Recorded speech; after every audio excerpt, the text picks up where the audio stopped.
வாகனத்தில் ஏறினோடனே சொன்னார், இந்த இளைஞரணி ஜோன் மாநாடு ஒன்றிய அமைப்பாளர்கள்லாம் வச்சு ஒரு மாநாடு நடத்திடணும், முதல்ல கோவை மண்டலத்தில் இந்த வெஸ்ட் இதில் நடத்திடலாம் அப்படின்னு சொன்னார். தலைவர் முடிவு எடுப்பாங்க, நான் தலைவர்கிட்ட கேட்டு சொல்றேன் அப்படின்னு சொன்னேன். ஆனால் இன்னைக்கு திரு பிரகாஷ் அவர்கள் முடிவெடுத்துட்டாரு. நீங்க அறிவிச்சிட்டீங்க, தலைவர் சொல்லிடுறாரு. எனவே அவர் சாதாரண ஒரு சின்ன கூட்டம் நடந்தனாலே மாநாடு மாதிரி நடத்துவார் திரு செந்தில் பாலாஜி அவர்கள்.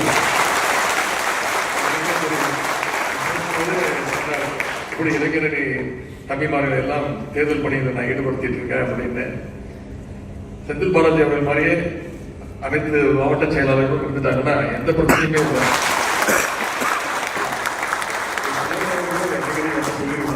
அதை ஒரு முறையும் அதை அழுத்தம் திருத்தமாக மீண்டும் மீண்டும் நிரூபித்து காட்டுக் கொண்டிருக்கிறார் திரு செந்தில் பாலாஜி அவர்கள். அவருக்கு இந்த நேரத்தினுடைய மீண்டும் நன்றி நான் பேசின சக்திவேல் சொன்னாங்கல்ல, அடிக்கடி பல முறை சொல்லியிருக்கிறேன் பல கூட்டங்கள்ல. சட்டமன்ற உறுப்பினர், விளையாட்டுத்துறை அமைச்சர், சிறப்பு திட்ட செயலாக்கத்துறையுடைய அமைச்சர், உளவு பொறுப்பு துறை முதலமைச்சர்